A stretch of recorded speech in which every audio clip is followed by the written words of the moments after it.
খুব সুন্দৰ এখন ঠাই ঠাকুৰকুছি। আপোনালোকে হয়তো বহুতে চিনি পায় আৰু বহুতে হয়তো চিনি নাপায়। আপোনালোকে এবাৰ আহিব পাৰে ইয়াতে। এয়া চাওকচোন, বান্দৰে বগৰী খাই খাই শেষ কৰি পেলাইছে বোলে। কিন্তু মোৰ বগৰীজোপা দেখি কিন্তু লোভৰ পানী পৰি গৈছে আৰু মই একদম পকা পকা বিচাৰি বিচাৰি বগৰী বাচি বাচি খাই আছোঁ।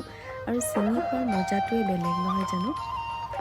বজাৰৰ কিনা বগৰী আৰু গছৰ পৰা ছিঙি খোৱা বগৰীৰ মজাটো বহুত বেলেগ। আৰু আপোনালোকে যদি ইয়াতে পিকনিক খাবলৈ আহোঁ বুলি ভাবে ঠাকুৰকুছিলৈ, তেতিয়াহ'লে এই দাদা দুজনৰ ইয়াতে আহিব পাৰে। তেওঁলোকে মোকো জড়িত কৰাইছে। তেওঁ কৈছে যে তুমিও থাকিব লাগিব। মই কৈছোঁ ঠিক আছে, মই মাজে মাজে থাকি দিম বাৰু। আৰু আপোনালোকে যদি ভাবে যে আমি তাতে নিজে বনাই খাম, তেনেকৈও আপোনালোকে নিজে বনাই খাব পাৰিব। আৰু যদি ভাবে তেওঁলোকক আমি অৰ্ডাৰটো দি দিম, তেতিয়াহ'লে তেনেকৈও পাৰে আপোনালোকে কৰিবলৈ। আপোনালোকৰ যেনেকৈ ভাল লাগে তেনেকৈ কৰিব পাৰিব। আপোনালোকে আহিব ঠাকুৰকুছিলৈ, যদি পিকনিক খাব আহে তেতিয়াহ'লে ইয়ালৈ আহিবলৈ নাপাহৰিব। খুব সুন্দৰ এটা প্ৰাকৃতিক পৰিৱেশ আপোনালোকে উপভোগ কৰিব পাৰিব। গতিকে আপোনালোকে আহিবলৈ নাপাহৰিব।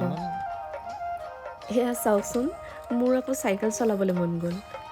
তাকো ল'ৰাৰ চাইকেল হয় দেই। বহুত দিনৰ পিছত চাইকেল চলাইছোঁ, তাৰ মজাটোৱে বেলেগ। সন্ধিয়া লাগি গ'ল, জুইৰ ওচৰত বহি আছোঁ। যাম আৰু আমি অকণমান পিছত ওলাই যাম। ইয়াতে খুব ভাল লাগিল, আজি দিনটো পাৰ কৰিলোঁ এনেকৈ। আৰু ঠাণ্ডা বতৰ যিহেতু বিৰাটেই ভাল লাগিছে ইয়াতে। জুইৰ কাষৰ পৰা আঁতৰি যাবলৈও মন যোৱা নাই। এয়া চাওকচোন, কি ধুনীয়াকৈ ডাও ডাওকৈ জুই জ্বলি আছে। এইখন হৈছে ওচৰৰ দাদা এজনৰে হয়। তেওঁলোকৰ তাতে আমি সোমালোঁ, তেওঁলোকৰ চিনাকি হয়। খুব ভাল লাগিল।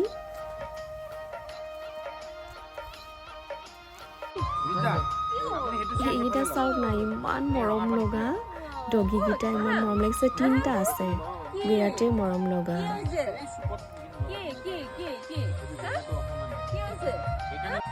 এই ৰঙাটো ৰণক দি দিব।